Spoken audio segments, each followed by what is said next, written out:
Baru balik. Training. Kita lihat.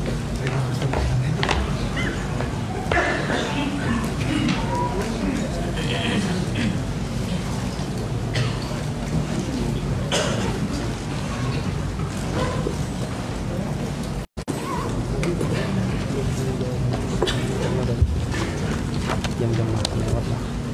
15 menit.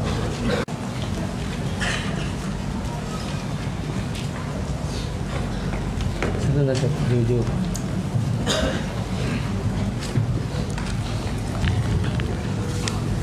Cek. Bismillahirrahmanirrahim. Assalamualaikum warahmatullahi wabarakatuh. Alhamdulillahi rabbil alamin, hamdan yuwafi ni'amahu wa yukafi mazidah kama yuhibbu rabbuna wa yardah. Wa asyhadu an la ilaha illallah wahdahu la syarikalah wa asyhadu anna Muhammadan abduhu wa rasuluhu la nabiyya ba'dah. Hadirin jamaah yang dirahmati Allah Subhanahu wa taala, pada kesempatan malam hari ini insyaallah kita akan kembali membahas buku penjelasan 3 landasan utama yang saya terjemahkan dari kitab Syarah Al-Usul Ats-Tsalatsah karya Syekh Shalih bin Fauzan Al-Fauzan hafizahullah. Insyaallah di sekitaran antum nanti akan beredar kotak infak. Itu adalah penggalangan donasi untuk saudara-saudara kita yang ada di Palu dan Donggala. Ini semoga bisa membantu kesulitan yang mereka hadapi. Kemudian saya beritahukan bahwa banyak di antara ikhwan-ikhwan yang setelah pulang dari kajian ini, setelah sholat isya lewat Karangjati tapi tidak belok ke kiri ke arah Rapak. Tahu nggak maksud saya kira-kira? Ada dilarang masuk sebenarnya. Kalau pulang ke Karangjati, yang kalau dari sini itu turun, kalau dari Karangjati mau ke sini naik. Nah itu sebenarnya kalau dari bawah Karangjati menuju ke sini kan belok kanan tuh kalau taksi warna kuning. Nah, kalau dari sini pulang berarti harus ke kiri dulu ke Masjid Al-Munawwar, apa namanya? Masjid itu. Nah banyak dari teman-teman yang pulang dari sini lurus terus, sama seperti saya juga. Pas pertama-tama saya nggak lihat itu ada palang, dan saya bilang sama security, mari Pak, yuk.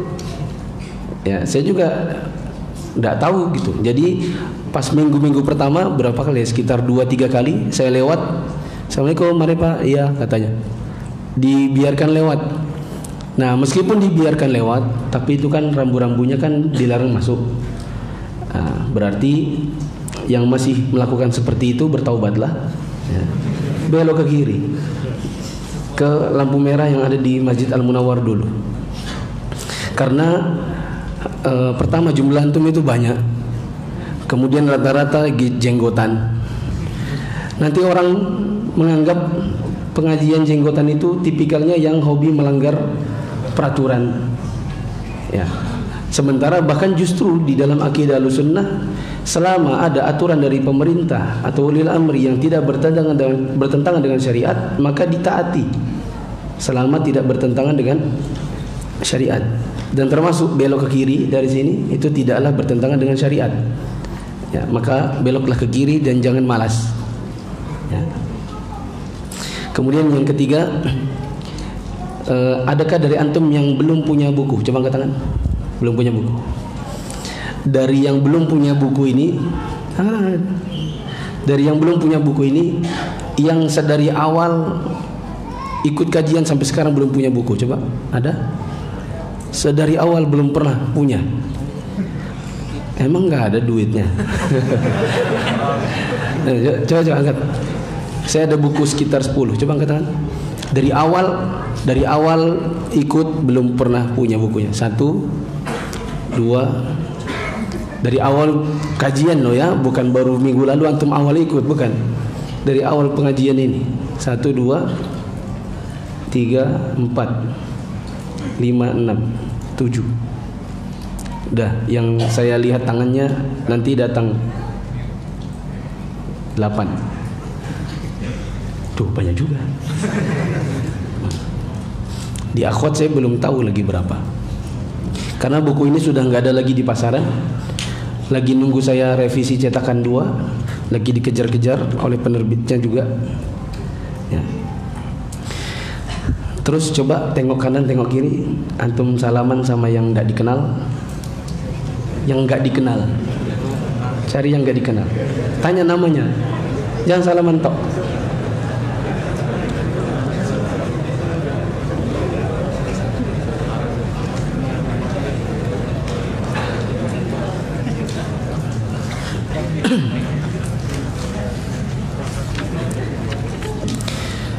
Nah, terus yang terakhir,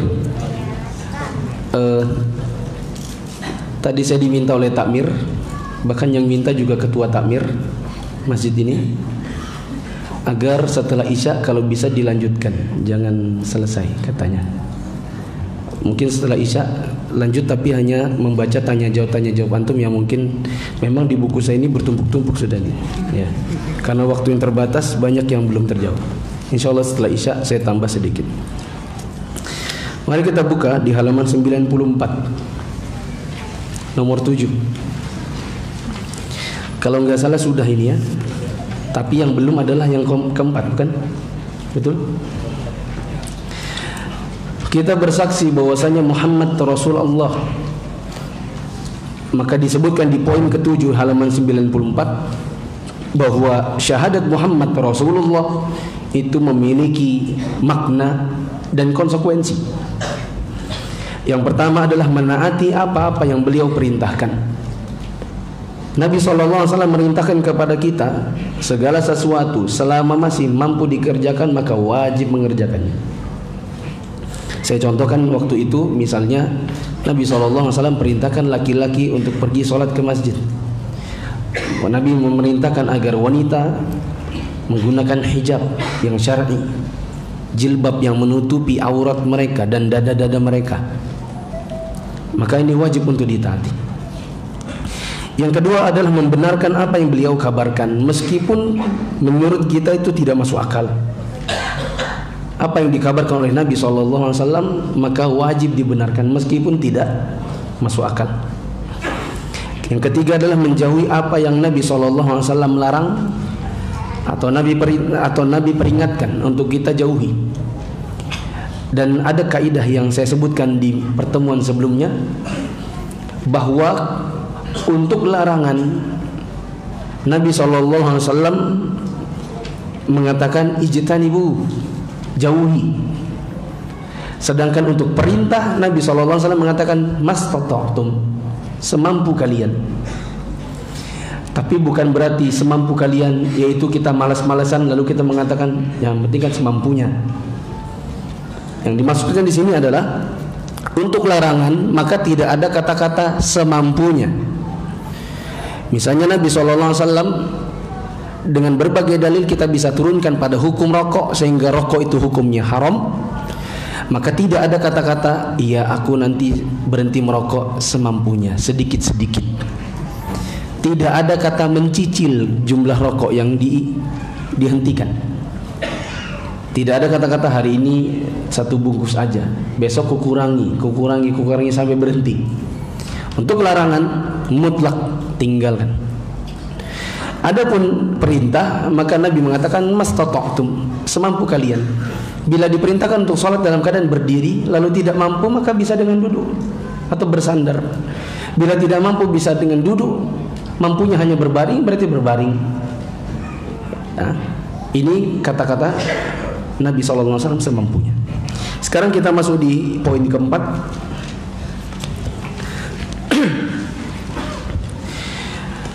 Poin yang keempat yang merupakan konsekuensi dari seseorang bersyahadat Muhammad Rasulullah adalah tidak beribadah kepada Allah kecuali dengan mengikuti tata cara yang beliau syariatkan.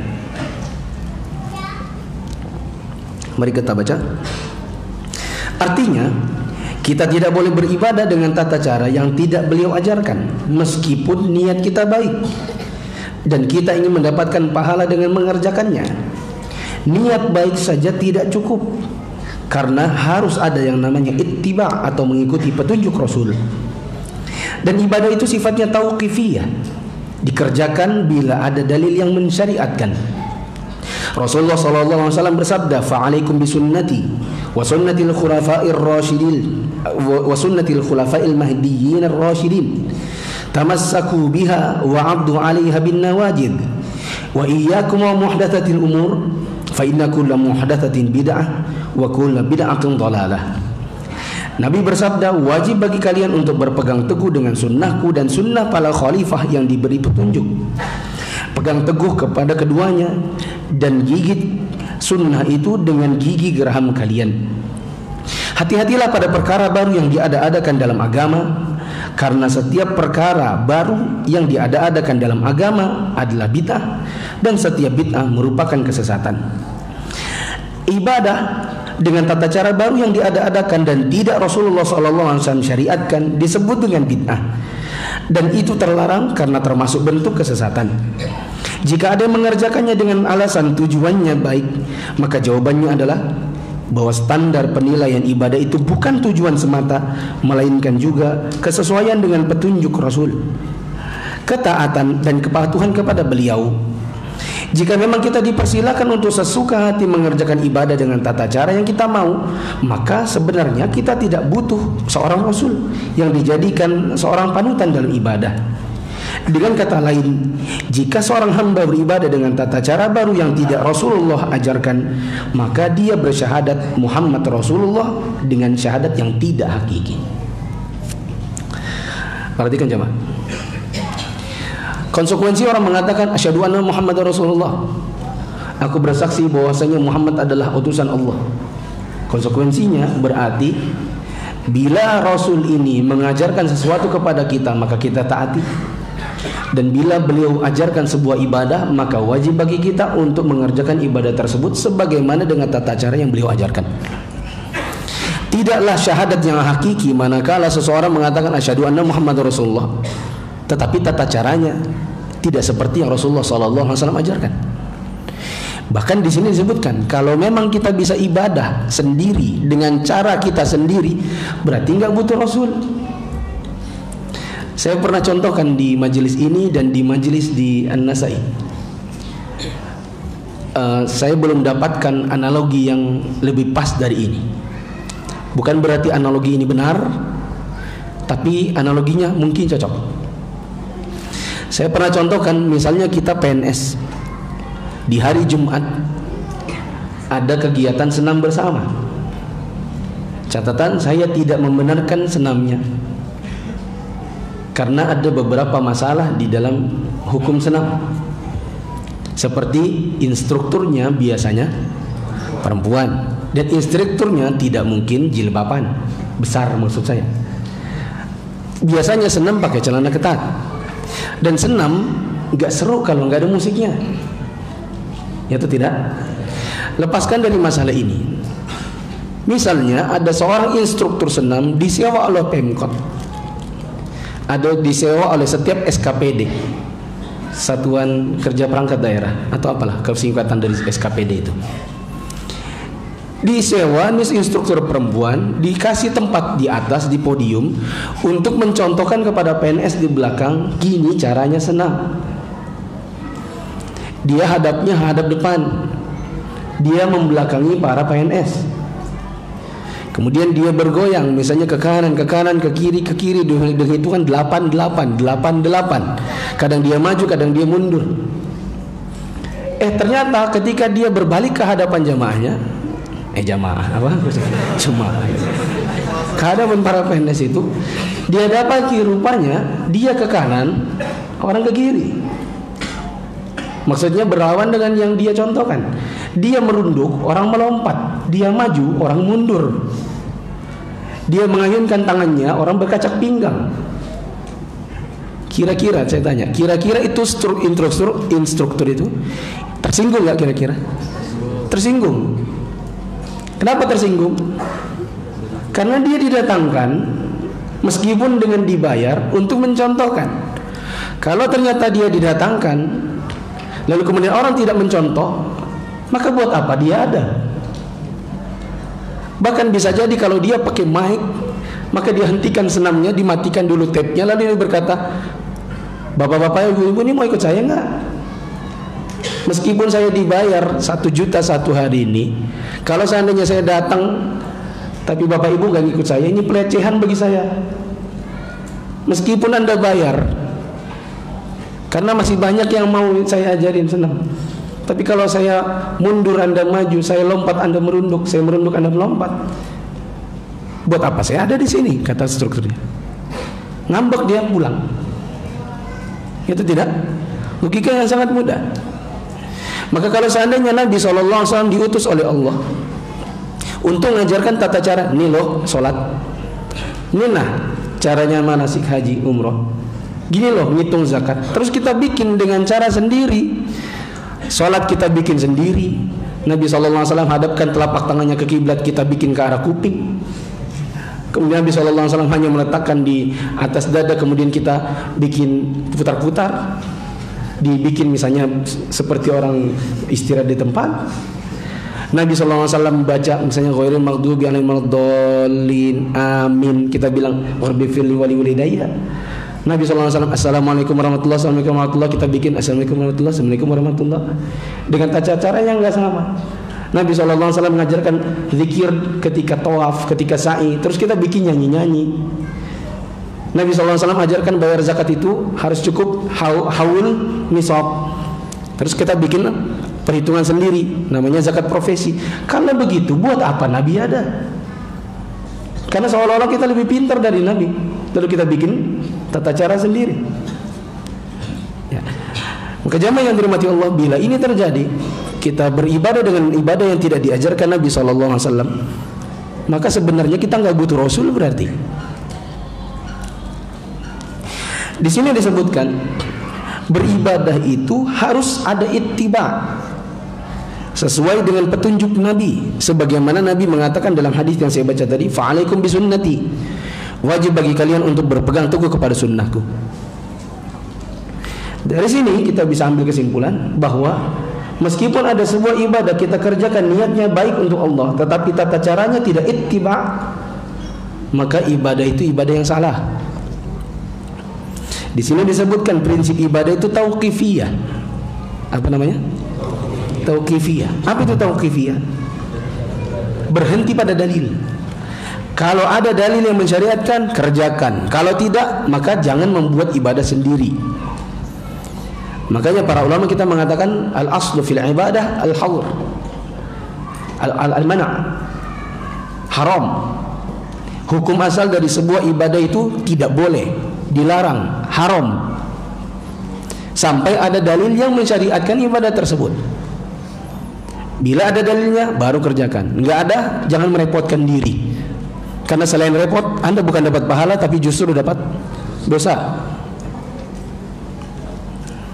Maka niat baik tidak cukup, karena ibadah harus tauqifiyah. Enggak ada di sini, tapi harus dicatat. Dan yang biasa kajian pasti tahu. Di halaman 97 banyak halaman kosong, ya kan? Antum mencatat di situ. Niat baik saja tidak cukup. Niat baik saja tidak cukup. Meskipun niatnya baik, bila tidak ittiba, maka ibadah ditolak. Meskipun niatnya baik, bila ibadah itu tidak ittiba, maka diterima atau ditolak? Ditolak.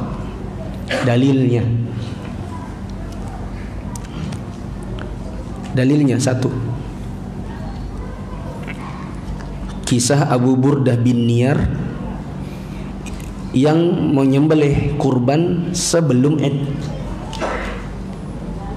Kisah Abu Burdah, ada sahabat namanya Abu Burdah bin Niyar. Kenapa dia nyembelih kurban sebelum salat Id. Hadis riwayat Bukhari. Sering saya sebutkan hadis ini. Nabi SAW diceritakan oleh sahabat Al-Barra bin Azib, beliau lagi khutbah. Maka Nabi SAW mengatakan, siapa yang menyembelih setelah sholat Id, maka dia benar. Siapa yang menyembelih sebelum sholat Id, maka dia salah, ganti dengan yang lain.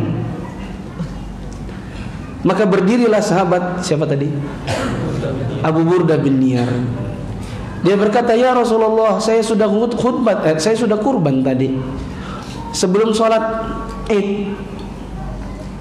Alasan saya, kenapa saya sembelih sebelum Id? Karena hari ini kan hari makan dan minum, dan kita juga berangkat menuju ke lapangan, sunnahnya tidak makan dulu.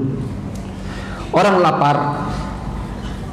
Maka saya kepingin hari ini setelah kita pulang dari sholat Id, makanan sudah siap. Hari makan minum, buat kasih makan orang, lagi lapar lagi. Alasannya Burdah baik gak ini? Baik. Tapi apakah diterima oleh Nabi? Jawabannya tidak. Diekspresikan oleh Nabi dalam kata-kata beliau, syatuka syatulah. Kambing yang sudah kamu sembelih tadi cuma kambing makan-makan biasa, tidak bisa dihukumi kurban. Berarti diterima atau ditolak? Ditolak. Ditambah dengan lafaz yang lain, Nabi suruh ganti dengan hewan yang lain. Ini menunjukkan bahwa niat baik saja tidak cukup. Meskipun niatnya baik, kalau dia tidak ittiba, maka amalan ditolak. Dalil yang kedua, kisah 3 orang yang datang ke rumah Nabi dan bertanya tentang amalan Nabi. Siapa namanya? Ali bin Abi Thalib,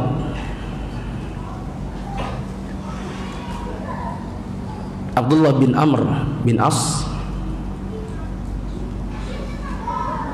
Ali bin Abi Thalib, Abdullah bin Amr ibn Al-As, satu lagi Utsman bin Maz'un. Utsman bin Maz'un. Susah nulisnya. Bukan Maskur, Maz'un. Ke Maskur, Maz'un. Siapa dia? 3 ini? Ali bin Abi Thalib, Abdullah bin Amr bin As, Utsman bin Maz'un. Mim, Dhat, temannya to, Ain, Waw, Nun. Nah tuh rangkai aja dah. Nah, Maz'un. Ketiga orang ini datang kepada Nabi SAW. Ke rumahnya Nabi. Pas Nabi nggak ada, ketemu dengan istrinya. Lalu ketiganya bertanya bagaimana amalan Nabi di rumah. Diceritakan oleh istrinya, Nabi itu begini, begitu, main lari-larian, bercandaan. Setelah mendapatkan cerita dari istrinya Nabi, ketiganya pulang. Dan sebelum pulang mereka punya kesimpulan di dekat istrinya Nabi. Bah, gitu aja kan sekalinya. Kirain Nabi itu dalam rumah itu sepanjang hari sholat, sepanjang hari puasa, tahajud terus, baca Quran, namanya juga Nabi. Ternyata lari-lari, bercanda, bergumul dengan istrinya. Maka diantara ketiga orang ini mengatakan, itu kan Nabi. Kalau Nabi kan sudah diampuni dosanya yang dulu, yang sekarang, yang akan datang. Kalau kita siapa?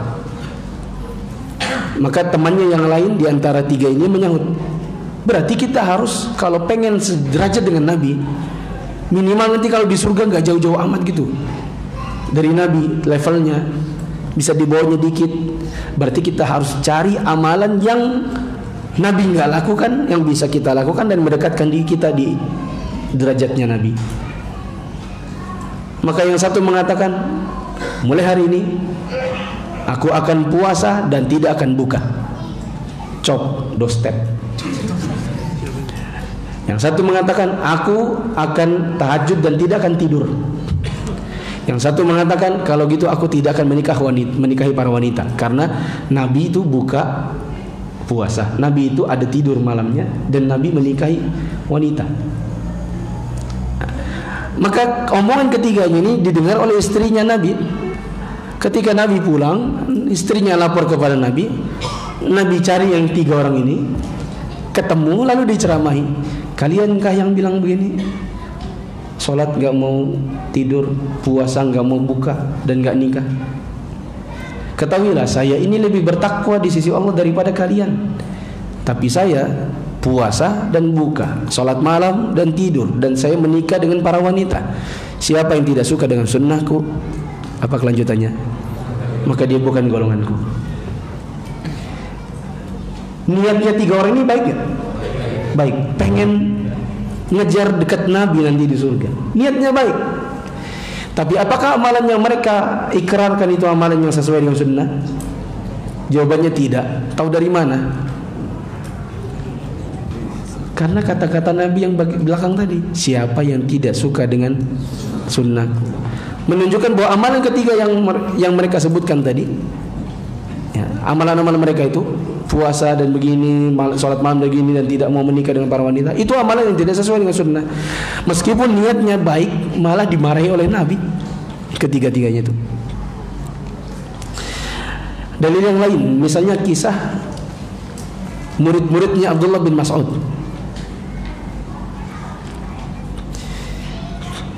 Kisah muridnya Abdullah bin Mas'ud.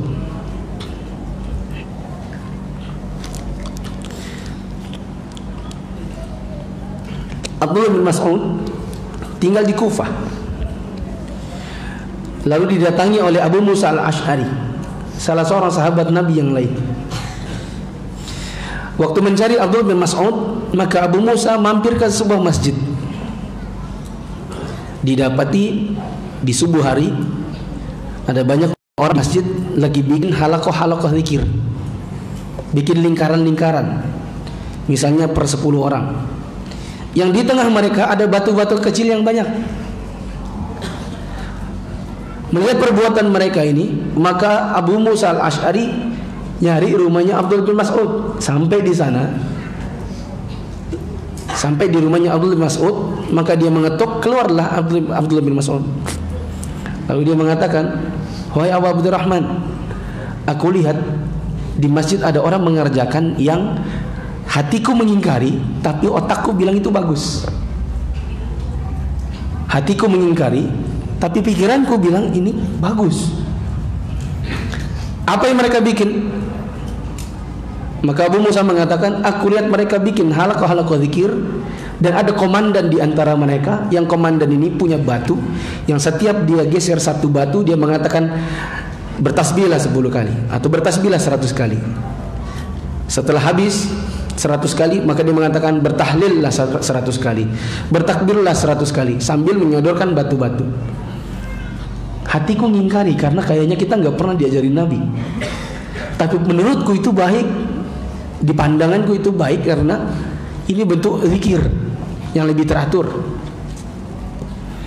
Maka Abu Abdurrahman, yaitu Abdullah bin Mas'ud, masuk ke kamar persiapan, lalu dia keluar bersama Abu Musa, datang ke masjid, dan didapati orang-orang itu masih di dalam halakoh mereka. Maka dia datang lalu ditendangi batu-batu yang ada di halakoh itu. Lalu Abdullah bin Mas'ud marah, "Kalian bikin apa ini?" Orang-orang mengatakan, "Kami bertahlil, bertasbih 100 kali. Emangnya kenapa?" Abdullah bin Mas'ud mengatakan, "Nabi kalian baru saja wafat." Ditunjukkan dengan bajunya Nabi itu di rumahnya belum usang, istri-istrinya masih hidup, perabot-perabot Nabi itu belum pecah. Itu menunjukkan Nabi apa? Istrinya masih ada, bajunya belum usang, perabotnya belum pecah. Apa maksudnya? Nabi belum lama wafat. Kok kalian sudah bikin sesuatu yang seperti ini? Celaka kalian. Lalu mereka mengatakan, "Ma aradna illa khair." Wahai Abdullah bin Mas'ud, kami enggak menginginkan apapun kecuali yang baik kok. Maksudnya ini kan baik. Kami nggak kepengen kecuali yang baik kok. Maka Abdullah bin Mas'ud menjawab, kam min muridil khair la yusibah. Berapa banyak orang yang menginginkan kebaikan tetapi tidak mendapatkan apa yang diinginkan itu. Coba dilihat tujuannya orang-orang itu baik atau tidak? Tahu dari mana? Niatnya. Iya, tahu dari mana itu niatnya baik? Dari omongnya mereka tadi itu loh. Dia bilang apa? Kami tidak inginkan kecuali kebaikan. Berarti niatnya baik atau tidak? Baik. Apakah Abdul Mas'ud kemudian mengatakan, oh ya sudah deh, tidak apa-apa?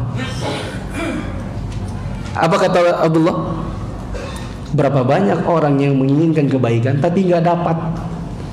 Ini menunjukkan bahwa meskipun niat orang-orang itu baik, tetapi karena ibadah yang mereka kerjakan tidak sebagaimana Nabi SAW ajarkan, maka mereka nggak dapatkan kebaikan. Tidak mendapatkan kebaikan yang diinginkan, berarti amalan mereka itu diterima atau ditolak? Ditolak. Maka jamaah yang dirahmati Allah, banyak kalau kita temukan di masyarakat kita ini, kalau kita tanya, Pak, amalan apa yang Bapak kerjakan ini? Ini kayaknya nggak ada tuntunannya. Dia bilang, yang penting kan niatnya baik. Ya. Kenapa sih mengadakan Maulid Nabi? Di zaman Nabi SAW kurang apa lagi? 10 tahun di Madinah, 13 tahun di Mekah. Nggak pernah ada kegiatan-kegiatan peringatan kelahiran Nabi. Mereka bilang, ya memang sih, tapi ini kan baik. Azankan ketika sedang memasukkan mayat. Lalu orang berkata, nggak usah diazankan, nggak ada tuntunannya, itu panggilan sholat. Mereka bilang, nggak apa-apa sudah, yang penting kan baik. Kalau anaknya lahir, ya, adapun azan memang ada khilaf ulama, tapi yang nggak ada jelas iqamat. Iqamat itu di dalam masjid, maksudnya buat orang sholat. Itu pun sudah nggak pakai mic iqamat itu. Kenapa? Orangnya udah pada datang. Nggak pakai mic itu azan keluar, manggil yang di rumah. Maka iqamat cukup dalam masjid untuk didengar yang sudah di dalam. Jadi iqamat itu buat apa? Mendirikan sholat. Ada sebagian orang yang azan di telinga kanan, iqamat di telinga kirinya si bayi. Untung bayinya nggak ngomong, ayo sholat. Catatan, memang ada khilaf ulama dalam masalah azan. Jumhur ulama mensunnahkannya. Imam Malik mengatakan tidak ada sunnahnya, karena hadisnya dinilai oleh beliau hadis yang tidak sahih. Tapi yang mereka sepakati nggak ada iqamat. Ini disepakati oleh para ulama, tidak ada iqamat. Kalau kita bilang, Pak, nggak usah diiqamatin, itu panggilan sholat, tidak apa-apa sudah, yang penting niatnya baik. Ya. Maka kita katakan sebagaimana disebutkan oleh Syekh Fauzan, halaman 96 paling bawah. Apa kata beliau? Jika ada yang mengerjakan dengan alasan tujuannya baik, maka jawabannya, standar penilaian ibadah itu bukan tujuan semata, melainkan juga kesesuaian dengan petunjuk Rasul, ketaatan dan kepatuhan kepada beliau. Ya. Perlu kita garis bawahi juga kata-kata. Coba antum lihat terjemahnya hadis. Kalau antum punya stabilo dan punya bolpen, antum bisa garis bawahi kata-kata di dalam agama. Di dalam agama. Kelihatan nggak? Wajib bagi kalian untuk berpegang teguh kepada sunnahku dan sunnah para khulafa atau khalifah yang diberi petunjuk. Pegang teguh keduanya dan gigit sunnah tersebut dengan gigi geraham kalian. Hati-hatilah dari perkara baru yang diadakan. Apa lanjutnya? Di dalam agama. Itu digaris bawahi, distabiloi. Ada sebagian kaum muslimin yang mereka punya pemahaman yang kurang dan disebarkan oleh sebagian dai-dai di atas meja kajian, di mimbar Jumatan. Mereka menghasut kaum muslimin untuk membenci orang-orang yang mengajak kepada sunnah dengan kata-kata, janganlah sedikit-dikit bid'ah, semuanya bid'ah. Sebagaimana yang saya dengar di masjid ini di khutbah Jumat kira-kira 2 minggu yang lalu. Dan yang saya ketahui dai tersebut, coba nanti cek para takmir siapa yang saya maksud. Di mana-mana khutbahnya isinya itu menjauhkan orang dari sunnah, seolah-olah sunnah itu untuk dijauhi. Coba dengar kata-kata, jangan sedikit-dikit bid'ah, sedikit-dikit bid'ah. Pertanyaan saya, yang mana yang sedikit-dikit bid'ah? Semua hal? Jawabannya tidak. Yang mana yang kami anggap bid'ah? Dalam agama. Yang bukan masalah agama tidak dihukumi bid'ah. Misalnya ini kajian pakai mic Samsung. Di zaman Nabi nggak ada merek Samsung. Bahkan memang nggak punya brand di zaman dahulu. Lalu orang mengatakan dikit-dikit bid'ah, dikit-dikit bid'ah. Kenapa ceramah pakai mikrofon? Jawabannya, mikrofon ini tidak kami hukum bid'ah. Kenapa? Ini diciptakan aslinya bukan masalah agama. Adakah orang mengatakan saya ciptakan mikrofon Samsung ini dengan niat dapatkan pahala? Samsung ini merek apa? Negara mana? Korea. Orang kafir, orang muslim? Orang kafir. Kalau sedikit-dikit bid'ah, maka Anda umroh dan haji jangan pakai pesawat, pakai unta aja. Dan ini bukan kata-kata, maksud saya gini loh, maksud saya gini. Ini 2018 gitu loh. Mau belajar gitu loh. Itu kata-kata jadul sudah. Yang sudah terbantahkan. Tidak ada seorang ustaz pun yang ngajak kepada sunnah mengatakan pesawat itu bid'ah. Gak ada sama sekali. Maka kalau kata-kata dikit-dikit bid'ah, dikit-dikit bid'ah, no, umroh haji pakai unta aja, kita bilang siapa juga yang menghukumi pesawat itu bid'ah? Halo. Ya. Yang dihukumi bid'ah adalah masalah agama. Bila ada perkara mengada-ngada dalam masalah agama, ini yang kami punya concern di situ. Yang dia masalahnya adalah masalah dunia, nggak masalah. Tawa itu jam, AC, mikrofon nih, pesawat, itu semua dulu adalah, itu semua aslinya perkara dunia. Yang belakangan ternyata mendukung ibadah yang sudah ada. Itu namanya apa namanya?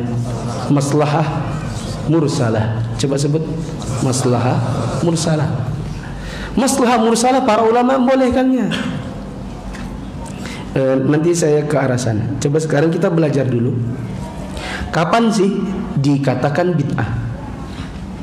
Biar tidak ada lagi kata-kata sedikit-dikit bid'ah, sedikit-dikit bid'ah. Pak, wahai Pak Kiai, wahai Pak Ustaz, tidak ada, saya tidak pernah mengatakan ini bid'ah, ini bid'ah, ini bid'ah, ini bid'ah secara sembrono, secara ngeramput, nggak pernah. Ada kaidah. Coba catat. Kaidah untuk tahu itu bid'ah atau bukan.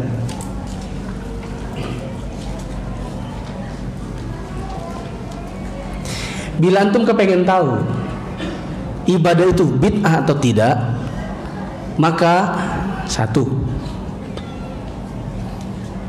berkenaan dengan agama. Berarti kalau bukan berkenaan dengan agama, jangan dibawa-bawa ke sini. Ya. Misalnya nih dalam dialog. Upacara kematian atau di malam hari setelah kematian lalu ada acara kumpul-kumpul, baca Yasin dan makan-makan, bid'ah. Terus orang mengatakan, wah kamu ini menghukumi bid'ah. Sana, kamu kalau pergi umroh jangan naik pesawat, pakai unta aja. Loh, tunggu dulu. Ini kita bicara agama atau bicara apa? Saya bicara tentang agama. Anda bicara tentang apa? Tentang agama? Enggak, bukan tentang agama. Anda menghukumi soal umrohnya atau soal pesawatnya? Pesawatnya. Kalau memang pesawatnya, saya tanya, pesawat masalah dunia, masalah agama? Masalah dunia. Maka jangan, itu enggak apple to apple. Enggak perbandingannya enggak sama. Saya lagi konteks bicara agama, Anda bicara masalah dunia, gimana sih? Yang kedua, Nabi mampu melakukannya. Nabi mampu melakukannya.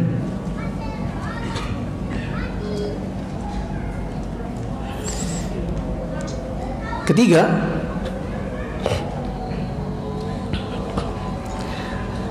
tidak ada penghalangnya. Tidak ada penghalangnya. Keempat, kondisi ketika itu memungkinkan.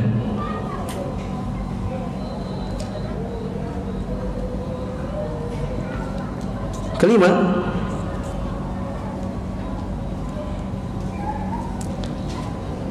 motivasi melakukannya ada di zaman Nabi.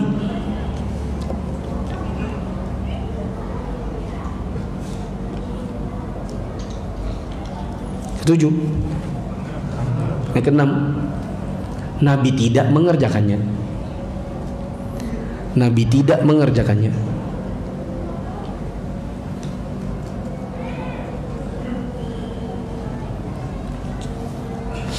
Saya kira tadi bahasan ini akan habis sekarang, tapi nggak habis juga. Sudah mau isya lagi. Apa tadi yang pertama? Bekalan agama. Dua, Nabi mampu. Tiga, tidak ada penghalangnya. Keempat, kondisi ketika itu mungkin untuk melakukannya. Kelima, motivasi untuk melakukannya ada. Keenam, Nabi tidak mengerjakannya. Itu baru disebut dengan bid'ah. Menghukuminya pakai kaidah, bosku. Enggak pernah kami sembarangan mengatakan bid'ah sedikit-sedikit biasa. Enggak, ada kaidah. Yang ada 6 ini tadi baru dikatakan bid'ah. Nanti insya Allah saya contohkan setelah azan isya.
Allahu Akbar,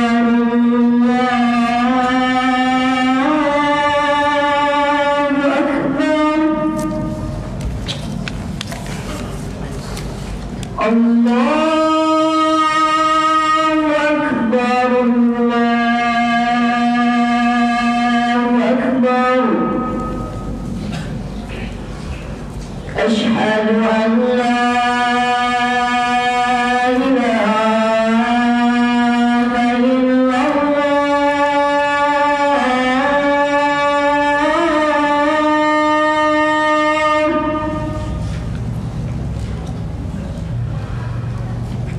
أشهد أن لا إله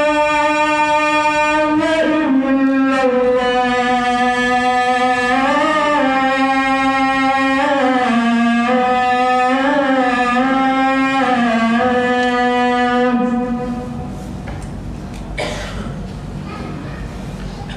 أشهد أن محمدًا رسول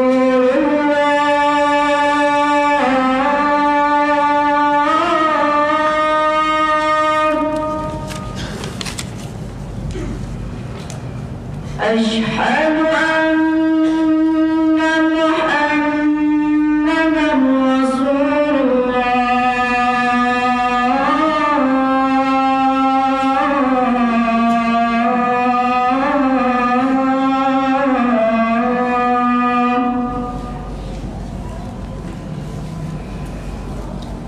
حي على الصلاة.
Allahu Akbar, Allahu Akbar. La ilaha illallah.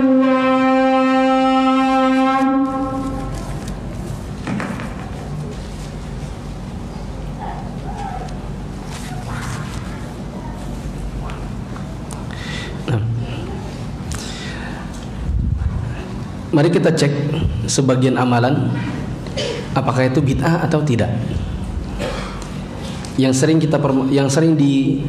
diributkan oleh kaum muslimin. Azan di kuburan. Coba antum lihat kaidah tadi.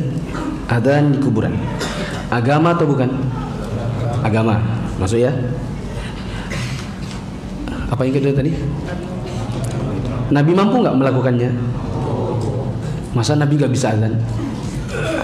Atau Nabi suruh Bilal, bisa nggak? Bisa. Tercukup ya. Kedua. Yang ketiga apa tadi? Tidak ada penghalang. Adakah penghalang untuk Nabi menyuruh Abdullah bin Maktum kah? Nyuruh Bilal kah untuk azan di kuburan? Adakah penghalangnya? Nggak ada. Banyaknya orang duduk di sekitaran situ, masa nggak ada satupun yang bisa disuruh azan? Taib. Yang keempat tadi apa? Kondisinya memungkinkan. Mungkin atau enggak? Mungkin, gampang. Ya. Yang kelima tadi, ada nggak motivasi seperti itu di zaman Nabi? Tanya dulu. Pak, Bapak suruh orang azan di kuburan, tujuannya apa? Apa motivasinya? Biar nanti dia kalau ditanya sama malaikat, dia bisa jawab Allah, Rasulullah, Islam. Oh begitu.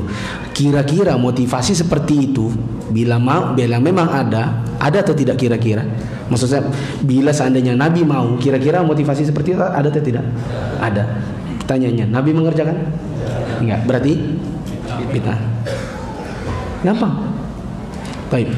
Mengadakan kegiatan peringatan Maulid Nabi, Isra Mi'raj, tahun baru Islam, dan yang semacamnya. Baik. Masalah agama atau bukan? Agama. Nabi mampu nggak kira-kira bikin peringatannya? Mampu. Ada nggak penghalangnya? Nggak ada. Kalau Nabi mau, tinggal gampangnya. Bilal teriak di atas, bilang, "Woi, nanti malam kumpul di masjid, ada acara peringatan ulang tahun Nabi. Jangan lupa bawa telur." Mudah tidak? Mudah banget. Nggak ada halangan. Memungkinkan nggak kondisi untuk kalau Nabi mau, Nabi adakan kegiatan seperti itu? Mungkin. Ada nggak motivasi kira-kira sebagaimana yang ada seperti itu di zaman Nabi? Pak, Bapak ngapain bikin acara peringatan?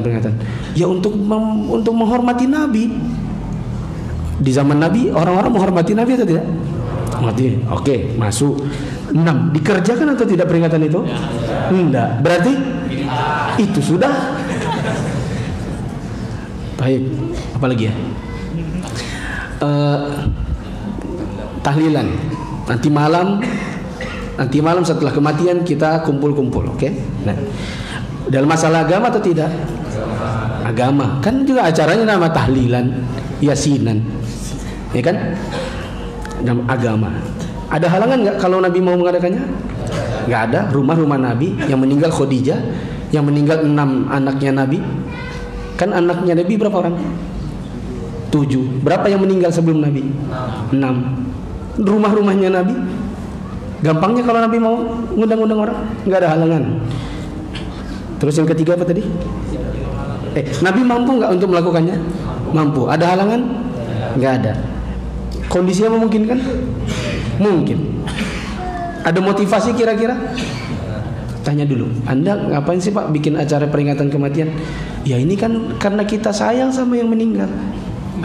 Di zaman Nabi Nabi itu anaknya meninggal, dia bilang kasihan kah? Kepok kah atau apa? Kasihan. Sedih atau enggak? Sedih. Makanya ada riwayat Nabi nangis ketika meninggal Ibrahim. Berarti sayang atau tidak? Sayang. Berarti ada motivasi yang sama. Nabi kerjakan atau tidak? Berarti apa namanya? Dosa juga keras-keras. Baik, kita cari contoh yang lain. Antum tahu, semoga antum diberi oleh Allah rezeki untuk pergi haji. Itu kan tempat lempar jumroh itu bertingkat-tingkat sekarang ini. Dan kalau dulu cuma tiang, di zaman ini sekarang bentuknya kayak dinding. Dinding tinggi, dibuat bertingkat-tingkat. Baik. Lempar jumroh itu masalah agama bukan? Masalah agama. Nabi mampu nggak kira-kira bikin tembok lebar dan bangunan di tingkat? Bisa nggak kira-kira? Hah? Bikin tembok, bikin rumah aja bisa. Masa cuma bikin tembok udah bisa? Bisa atau tidak? Bisa. Nah, kondisinya memungkinkan atau tidak? Mungkin. Kalau Nabi mau, mungkin. Sedikit lagi ya. Sabar dulu sebentar. Ada halangan nggak kira-kira Nabi kalau Nabi mau mengerjakannya? Enggak. Ada nggak motivasi yang sama seperti orang di zaman ini? Nah, tanya dulu. Buat apa sih bikin lempar jumroh tembok besar dan bertingkat-tingkat? Orang di zaman ini bilang setiap tahun meninggal orang banyak ketika cuman satu dinding dan lemparnya dari jauh. Ada yang kepalanya bocor, ada yang kena kepala batu besar. Karena ada sebagian orang yang kalau lempar jumroh dia nggak mau kerikil, karena dia keyakinannya lempar setan. Kalau cuman kerikil nggak kepok dia. Dia mau gede-gede lemparnya, tapi nggak sampai kena kepalanya orang di depan. Coba antum browsing dah di internet kejadian-kejadian wafatnya jamaah haji ratusan orang di sekitar lempar jumroh karena desak-desakan. Ada yang sesak nafas, ada yang tua akhirnya meninggal terinjak-injak. Ada yang kepalanya kena batu, ada yang bocor. Itu di zaman dulu. Maka pemerintah Saudi dibuat tembok lebar jadi supaya area lemparnya lebih besar, dibuat bertingkat-tingkat. Ada yang lewat jalan sini, ada yang lewat jalan 2, ada yang lewat jalan 3 supaya tidak berdesak-desakan. Motivasi seperti itu di zaman Nabi nggak ada. Kenapa nggak ada? Orangnya dikit. Di zaman Nabi ada, kemudian orang lemparnya teratur. Kalau kita sekarang jemaah haji, waktu saya haji tahun 2010 7 juta. Dalam 3 hari dalam 1 hari 7 juta mau lempar satu tempat. Banyaknya orang seperti itu. Kalau seandainya cuma satu tempat, satu tiang, 7 juta langsung lempar kayak apa coba? Ya? Sampai besok nggak selesai. Maka alhamdulillah dibuatlah bertingkat-tingkat. Nah, motivasi yang ada zaman sekarang nggak ada di zaman Nabi. Terus Nabi mengerjakan atau tidak? Tidak tercukupi syarat nomor 6. Nomor berapa? Nomor 5. Berarti bid'ahkah membuat lempar jumroh menjadi lebar dan bertingkat-tingkat? Jawabannya tidak. Paham jemaah?